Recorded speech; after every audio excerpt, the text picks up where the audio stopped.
러시아와 서방 사이의 긴장이 다시 고조되고 있다. 특히 우크라이나 전쟁이 장기화되는 가운데 발트해와 동유럽 전선은 언제든지 새로운 충돌의 불씨가 될 수 있는 지역으로 주목받고 있다. 바로 이 가운데 최근 가장 주목받는 무기 체계가 있다. 바로 한국이 개발한 경공격기이자 경전투기 FA-50이다. 폴란드가 이 FA-50을 대규모로 도입하면서 만약 러시아 전투기가 폴란드 영공을 침범하는 상황이 발생한다면 어떤 일이 벌어질 것인지 전 세계의 시선이 쏠리고 있는 것이다. 폴란드는 우크라이나와 국경을 맞대고 있는 나토 최전선 국가다. 수년간 러시아의 압박을 직간접적으로 견뎌왔고 우크라이나 전쟁이 발발한 이후로는 사실상 서방 군수 지원의 핵심 통로 역할을 해왔다. 당연히 러시아는 이를 경계하며 폴란드를 잠재적 적대국으로 간주하고 있다. 이런 상황에서 폴란드가 선택한 차세대 전투기 중 하나가 바로 FA-50이라는 점은 단순한 무기 도입 이상의 의미를 갖는다. 사실 폴란드는 이미 미제 F-16을 다수 운용하고 있으며 앞으로는 F-35까지 전력화할 계획이다. 그런데도 굳이 한국산 FA-50을 대규모로 도입한 배경은 무엇일까? 그 이유는 바로 신속한 전력 보강과 운용 효율성이다. FA-50은 경량 전투기임에도 불구하고 공대공 미사일 AIM-9X, 중거리 미사일 AIM-120, AIM-RAAM, 그리고 정밀 유도 폭탄까지 운용 가능한 다목적 플랫폼이다. 가격 대비 성능비가 탁월하고 훈련기 T-50을 기반으로 만들어졌기 때문에 조종사 양성 속도도 빠르다. 폴란드 입장에서는 단기간에 전력 공백을 메울 수 있는 최적의 해법이었던 셈이다. 더욱 주목할 점은 FA-50이 단순히 훈련용 전투기로 머물지 않는다는 사실이다. 이미 필리핀 공군은 FA-50을 실전에 투입해 대규모 반군 토벌 작전을 수행한 바 있고 이라크 공군도 FA-50을 기반으로 한 T-50IQ를 운용하며 다양한 임무를 소화했다. 즉, 이 기체는 실제 전장에서 검증된 경험을 가지고 있다. 폴란드가 FA-50을 실전 투입 가능한 경전투기로 바라보는 것은 충분히 타당한 판단이라는 것이다. 이제 가장 중요한 질문으로 들어가보자. 만약 러시아 전투기가 폴란드 영공을 침범한다면 FA-50은 어떤 대응을 할 수 있을까? 러시아 군군은 여전히 Su-27, Su-30, Su-35와 같은 중대형 전투기를 주력으로 운용하고 있다. 이들은 기동성과 항속거리, 그리고 강력한 레이더와 미사일 시스템을 갖춘 강적이다. 과연 FA-50이 이런 기체들과 맞붙을 수 있을까? 전문가들의 분석은 흥미롭다. FA-50 단독으로 러시아 최신의 전투기와 정면 대결을 벌인다면 불리할 수밖에 없다. 그러나 여기서 중요한 사실이 있다. 폴란드 영공에서의 전투는 단순히 FA-50과 러시아 전투기의 1대1 대결이 아니다. 나토의 통합 방공망, 지상 레이더, 그리고 주변국의 지원 전력이 함께 작동하는 복합적 전장이다. 즉, FA-50은 단독으로 싸우는 것이 아니라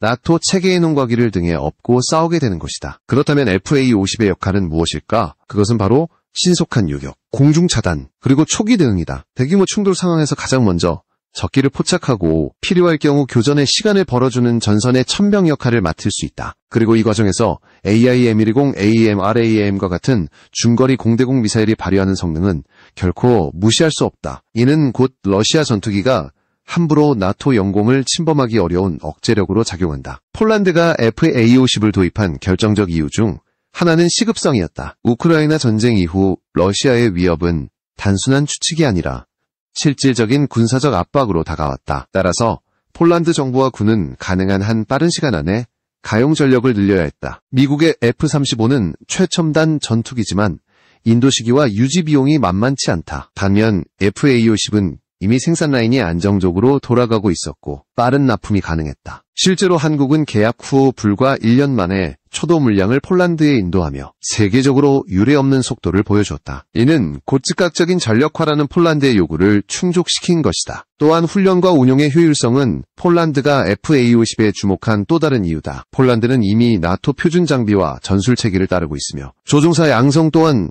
나토 공통 매뉴얼을 기반으로 하고 있다. FA-50은 T-50 훈련기를 기반으로 만들어졌기 때문에 조종사들이 기본 훈련을 마치고 곧바로 실전 배치가 가능한 전투기로 넘어갈 수 있다. 이는 전력 운용의 효율성을 극대화하고 인력 양성 시간을 대폭 단축시킨다. 이와 함께 경제적 요인도 무시할 수 없다. 전투기 전력화는 단순히 기체 가격만이 아니라 유지보수, 정비, 부품 수급까지 고려해야 한다. FA-50은 한국과 미국의 기술 협력으로 만들어진 기체이기 때문에 나토 체계와의 호환성이 높고 부품 조달 또한 안정적이다. 폴란드가 F-16과 FA-50을 동시에 운용하는 구조는 비용 효율성과 전술적 유연성을 동시에 확보할 수 있게 한다. 그렇다면 러시아는 이런 움직임을 어떻게 보고 있을까? 러시아 입장에서는 폴란드의 FA-50 도입이 실질적 위협이라기보다는 심리적 압박으로 작용할 수 있다. 왜냐하면 FA-50은 러시아의 Su-35, Su-30 같은 중형 대형 전투기에 비해 성능에서 열세인 것이 사실이기 때문이다. 하지만 문제는 단순한 성능 비교가 아니라 그것이 나토라는 거대한 전력망 안에 들어왔다는 점이다. 다시 말해 FA-50 편대는 큰 위협이 아닐 수 있지만 나토 방공망과 결합한 FA-50 편대는 러시아 전투기의 행동 반경을 좁히고 전술적 부담을 가중시킨다. 예를 들어 러시아 전투기가 발트해 상공이나 폴란드 국경 인근에서 도발적인 비행을 한다고 가정해보자. 이때 가장 먼저 긴급 출격하는 것은 FA-50일 가능성이 높다. 이는 단순히 요격 임무뿐 아니라 러시아 전투기의 너희는 감시당하고 있으며 나토는 즉각 반응할 준비가 되어 있다는 신호를 보내는 것이다. 이런 심리적 억제 효과는 실제 교전만큼이나 중요한 전략적 가치가 있다. 폴란드 내부에서도 FA-50의 도입은 군사적 의미를 넘어 정치적 상징성을 가진다. 한국과의 협력은 군사 외교적 측면에서도 의미가 크며 나토 내에서 폴란드가 적극적으로 방위 의무를 다하고 있다는 메시지를 확실히 보여준다. 동시에 이는 동유럽 국가들에게 우리도 신속한 전력화를 통해 러시아의 위협에 대응할 수 있다는 자신감을 주는 사례로 작용한다. 여기에 더해 FA-50은 단순히 전투기 전력 보강에 그치지 않고 장기적으로 폴란드 항공산업과 기술 협력의 기회까지 열어주고 있다. 한국과 폴란드는 단순 구매 계약을 넘어 기술 이전, 정비 협력, 공동 연구의 가능성까지 논의 중이다. 이는 장기적으로 FA-50이 단순한 무기가 아니라 전략적 자산으로 자리매김할 수 있음을 의미한다. 이제 본격적으로 군사적 시나리오를 살펴보자. 만약 러시아 전투기가 폴란드 영공을 침범하는 상황이 벌어진다면 FA-50은 어떤 방식으로 대응할까? 먼저 나토의 공통 규칙에 따르면 영공 침범이 발생하면 지상방공 레이더와 조기경보기 AWACS가 즉시 상황을 파악한다. 이어 가장 가까운 공군 기지가 출격 명령을 받게 되는데 이때 신속 대응 전력으로 투입되는 것이 바로 FA-50이다. FA-50은 초음속 돌입이 가능하고 짧은 활주로에서도 운용할 수 있기 때문에 신속 요격 임무에 적합하다. 폴란드 공군이 FA-50을 요격 전력으로 배치한 이유도 여기에 있다. 만약 러시아 Su-27이나 Su-32 폴란드 국경선을 넘어온다면 FA-50은 즉시 출격해 상대의 의도를 파악하고 차단 비행을 수행한다. 이 과정에서 AIM-9X 단거리 미사일이나 AIM-120, AAM 같은 중거리 미사일을 장착한 FA-50은 상황에 따라 직접 교전을 벌일 수도 있다. 물론 성능 면에서 FA-50은 러시아의 Su-35 같은 최신의 전투기에 비해 불리하다. Su-35는 강력한 이르비스-2 레이더와 R-77 장거리 미사일을 보유하고 있으며 공중전에서의 기동력도 뛰어나다. 하지만 전술적으로 중요한 점은 FA-50이 단독으로 전투를 벌이는 것이 아니라는 사실이다. 나토의 조기경보기와 지상 레이더, 그리고 필요시 인접국 전투기들이 연계해 즉각 지원한다. FA-50은 상대를 단독으로 격추시키는 역할보다 상대를 붙잡아두고 시간을 벌며 나토 전체 전력이 가세할 수 있는 조건을 만드는 데 중점을 둔다. 이러한 임무는 단순히 전술적 의미를 넘어 전략적 억제 효과를 낳는다. 러시아 전투기가 영공을 침범하려 할 때 즉시 대응할 전력이 있다는 사실 자체가 큰 부담으로 작용한다. FA-50이 출격하면 러시아 조종사들은 자신들이 나토 방공망 안에 노출되었다는 것을 직감하게 되고 이는 불필요한 충돌을 피하게 만드는 심리적 압박으로 이어진다. 다시 말해 FA-50은 단순한 전투기 그 이상으로 경고의 신호탄 역할을 수행하게 되는 것이다. 만약 최악의 경우 실제 교전이 벌어진다면 어떨까? 군사 전문가들은 FA-50이 러시아 전투기를 단독으로 격추할 가능성은 높지 않다고 본다. 그러나 나토 지원 하에서는 이야기가 달라진다. 예컨대 FA-50이 근거리에서 러시아 전투기를 유도하고 뒤이어 출격한 F-16이나 F-35가 장거리 미사일로 공격하는 전술은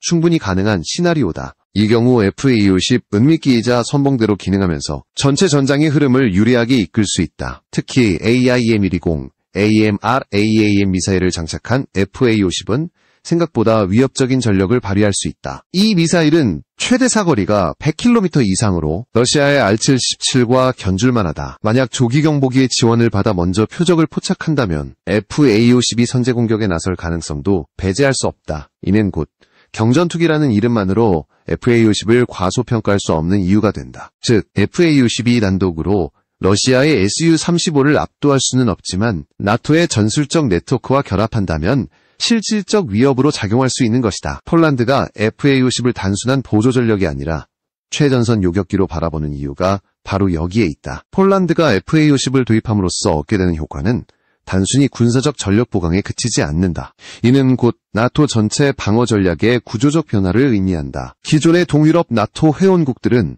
대부분 미국이나 서유럽산 전투기에 의존해왔다. 그러나 한국산 FA-50이 대규모로 배치되면서 네이토는 보다 다양한 무기체계를 융합 운용할 수 있게 되었고, 이는 러시아 입장에서 새로운 변수로 작용한다. 예를 들어 러시아는 그동안 나토 전력의 주축을 F-16, F-35 같은 미국산 전투기로만 가정해왔다. 하지만 이제는 FA-50이라는 새로운 플랫폼이 추가됨으로써 나토의 전술 패턴을 예측하기가 어려워졌다. 특히 FA-50은 비용 대비 효과가 뛰어나 다수 운용이 가능하다는 점에서 러시아의 입장에서는 상대적으로 저렴하지만 끈질기게 대응하는 다층, 방공 전력에 직면하게 되는 셈이다. 또한 FA-50은 동맹국 간 상호 운용성, 인터로퍼러빌리티를 강화하는 중요한 매개체가 된다. 폴란드는 이미 미국과 긴밀한 군사 협력을 유지하고 있으며 동시에 한국과의 방산 협력으로 새로운 기술적 네트워크를 확보했다. 이는 나토 내에서 폴란드의 위상을 크게 높여준다. 단순히 무기를 구매한 것이 아니라 군사외교의 판도를 바꾸는 전략적 선택인 것이다. 이 점은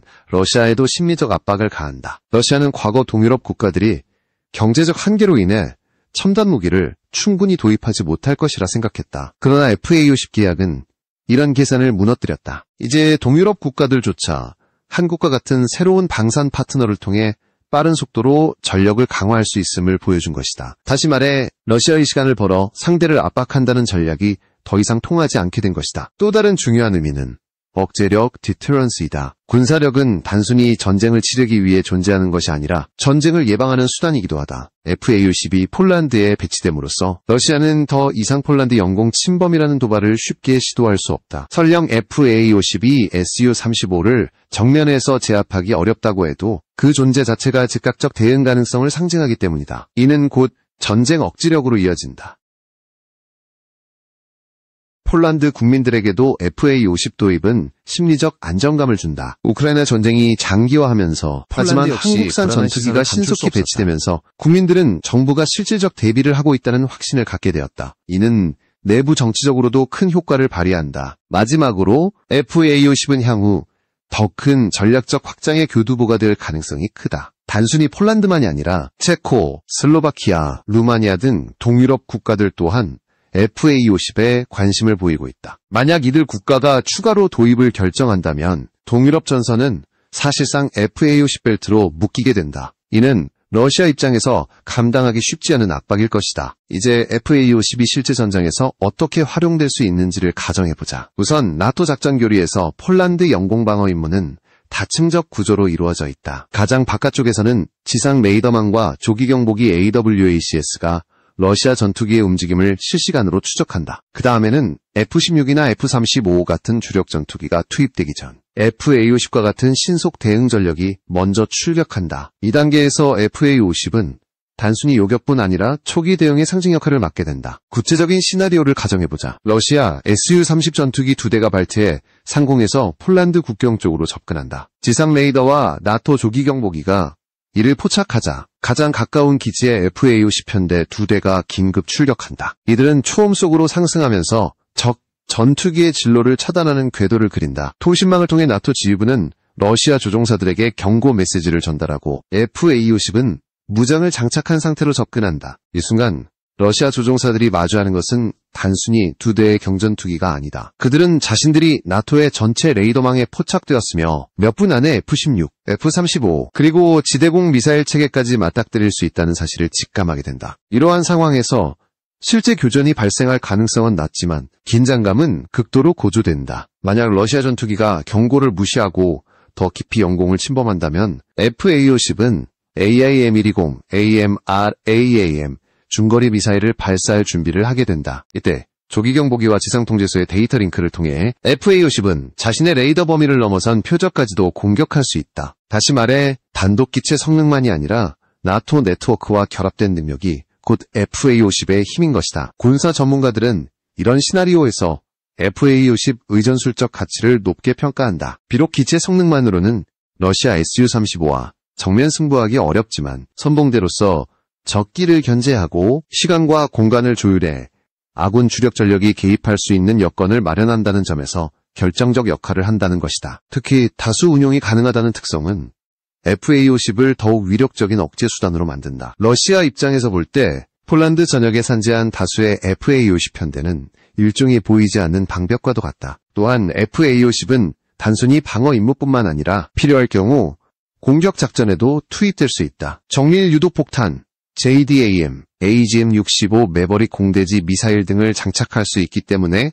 국경 인근에서 러시아 지상군의 움직임을 억제하는 데에도 효과적이다. 이는 곧 FA-50 이하늘의 방패이자 동시에 착륙할도 수행할 수 있음을 보여준다. 만약 향후 우크라이나 전쟁이 더 격화되고 러시아와 나토의 직접적 충돌 위험이 높아진다면 FA-50은 반드시 최전선에서 활동할 수밖에 없다. 그 순간이 실제로 오지 않기를 모두가 바라지만 바로 그 억제력을 만들어내는 것이 FA-50의 존재 이유인 것이다. FA-50의 등장은 단순히 한 국가의 전력 보강에 머무르지 않는다. 이는 국제 정치와 군사 균형 전체에 파급 효과를 가져오는 사건이다. 폴란드가 한국산 전투기를 도입함으로써 보여준 것은 더 이상 첨단 무기 시장이 미국과 러시아, 유럽 몇몇 강대국의 전유물이 아니라는 사실이다. 한국이 독자적으로 개발한 플랫폼이 나토 최전선에서 실제 작전에 투입될 수 있다는 점은 세계 방산 시장의 판도를 뒤흔드는 사례로 평가된다. 러시아 입장에서 보면 FA-50의 배치는 불편한 변수다. 비록 성능 자체로는